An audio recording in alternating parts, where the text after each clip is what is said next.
Welcome to Module 4 of this Cancer Toolkit. Please make sure you have completed the other modules before starting this one. Module 4, Bowel Cancer Awareness.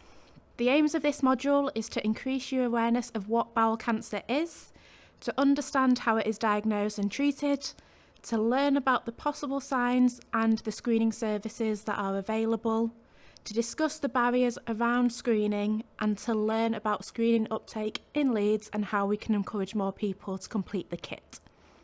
What is bowel cancer?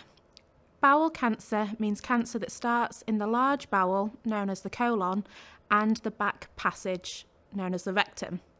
It is also known as colorectal cancer. Here is a short video about what bowel cancer is. Bowel cancer is the fourth most common cancer in the UK. Around 42,000 people are diagnosed each year. There are two main parts to the bowel, the large bowel and the small bowel. Bowel cancer can start in any part of the bowel, but is most common in the large bowel, which consists of two sections, the colon and the rectum. The colon is about 1.5 meters long and is made up of a further 4 parts. The ascending colon, transverse colon, descending colon, and the sigmoid colon. A cancer that starts in any of these sections is called colon cancer. The colon absorbs the water and some nutrients, leaving waste, which passes through to the rectum. This is the last part of the bowel and is where our body stores stool until we pass it out of the body. Cancers that start here are called rectal cancers. The treatment you need for a rectal cancer is different to treatment for colon cancer. Although much rarer, cancer can also start in the small bowel. When we eat, food passes from the stomach into the small bowel. This is where most of our food is digested. The small bowel is around 6 meters long and is made up of 3 sections: the duodenum, jejunum, and ileum. A cancer that starts in any of these 3 sections is called small bowel cancer. The bowel walls are made up of several layers of body tissues. Bowel cancers start in the innermost layer, known as the lining. Most large bowel cancers begin as a small growth called a polyp or adenoma. A small number of these can become a cancer if you don't have treatment. They can then grow into the muscle layers and then through the bowel wall. Doctors think most bowel cancers take 5 to 10 years or more to develop. Cancer of the bowel can sometimes grow into nearby organs such as the bladder. In men, a cancer that starts in the lower part of the bowel can grow into the prostate gland, and in women, it can grow into the womb. Bowel cancers can also sometimes spread to other parts of the body through the blood and lymphatic system. The lymphatic system is made up of lymph glands, which are part of the body's immune system, and one of the first places bowel cancer spreads to is the nearby lymph glands in the stomach or abdomen. The liver is a common place for bowel cancer to spread, because blood flows directly from the bowel to the liver. It can also spread into the lung and the bones, but this is less common. The treatment you need depends on the part of the bowel it started in and the type of cell it started in. For more information, go to cruk.org/bowel. How is it diagnosed? Around 44,100 people are diagnosed with bowel cancer in the UK each year. This makes it the 4th most common cancer in the UK. Most people with symptoms that could be due to bowel cancer will go to their GP surgery as the first point of call. You usually have several tests to check for bowel cancer, and this might include a fecal immunochemical test known as the FIT kit, looking at the whole of the inside of your large bowel using a flexible tube. This is known as a colonoscopy, or to look at the lower part of the bowel, a sigmoidoscopy. You could also have scans that look at your bowel, such as a CT colonography or a CT scan of your tummy or abdomen and your pelvis. How is it treated? Your treatment depends on whether you have colon or rectal cancer. Your treatment may also depend on several other factors, such as how far the cancer has grown, whether it has spread anywhere else in your body, and your general health. Treatment options include surgery, chemotherapy, radiotherapy, or combined chemotherapy and radiotherapy. National Bowel Screening Programme. You'll be sent this kit shown on screen every 2 years if you are aged 50 to 74. This is the only national screening programme that is eligible for everybody. The kit is automatically sent in the post as long as you're registered with a GP practice. All you need is one sample of poo on this small test sample. If you are over 74, you can request the kit. You just need to call that number on the screen, and it is relying on you to remember to request the kit. You won't get it sent automatically in your post. So if you are age 76, or if you know someone aged 76 plus and they haven't done a bowel screening for a couple of years, you can call this number and they will be sent one, and it's still completely free. The kit isn't specifically checking for cancer, it's looking for any abnormalities. So it's looking for blood in your poo that you might not be able to see. If you complete this kit and you have signs of blood, it might suggest that you've got something called a polyp, which is a little growth in your bowel, and that's where you'll have a colonoscopy and they can remove the polyps during that appointment. Here is an infographic about completing the kit.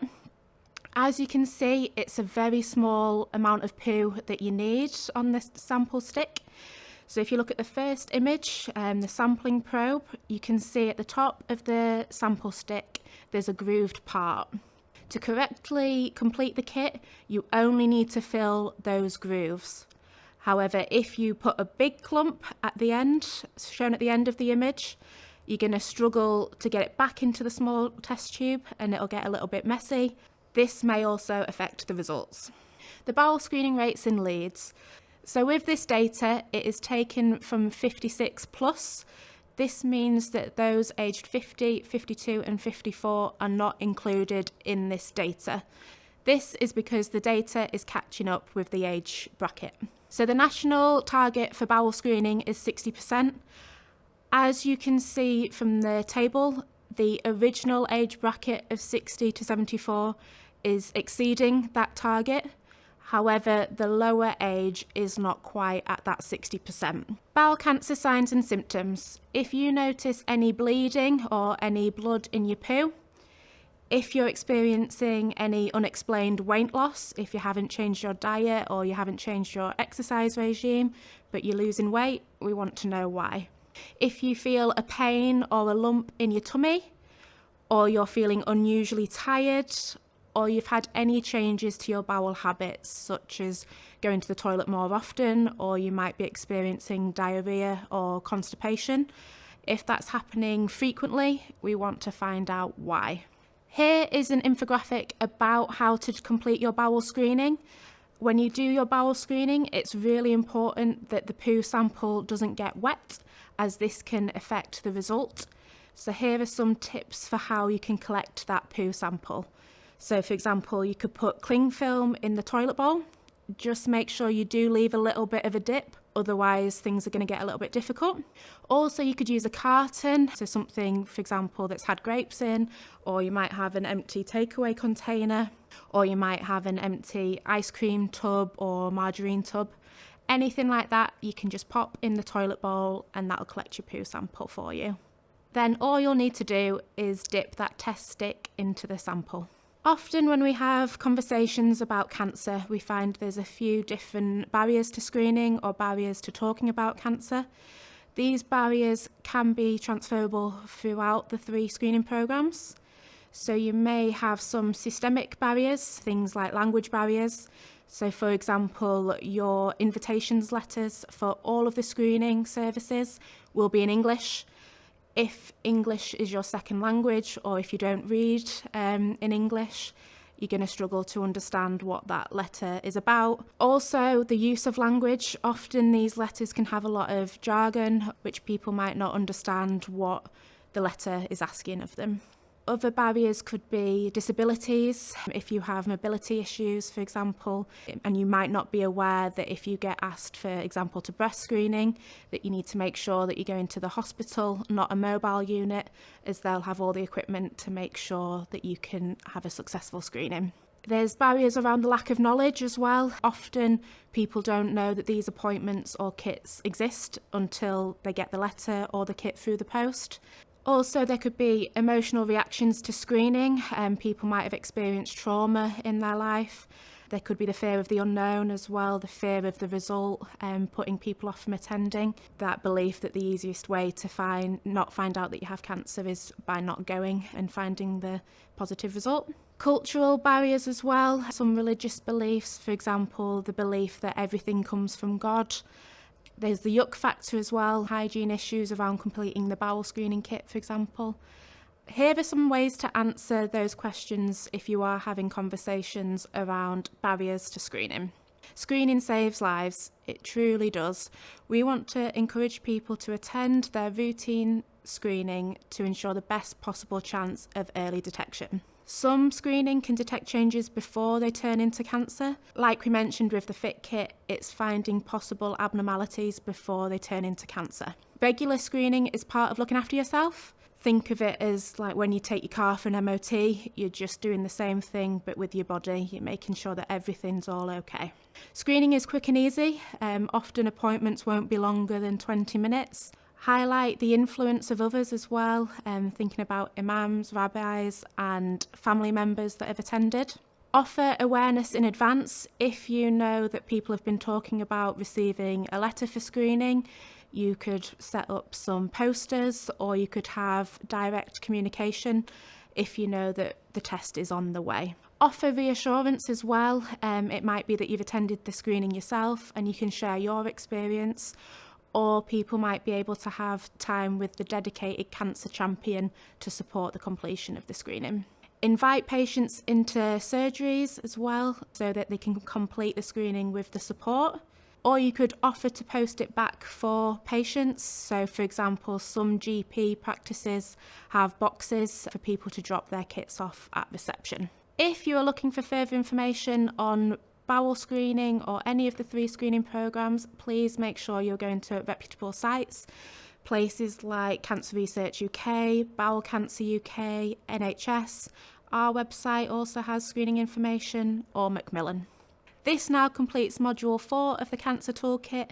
Please make sure you complete the assessment before moving on to the next module.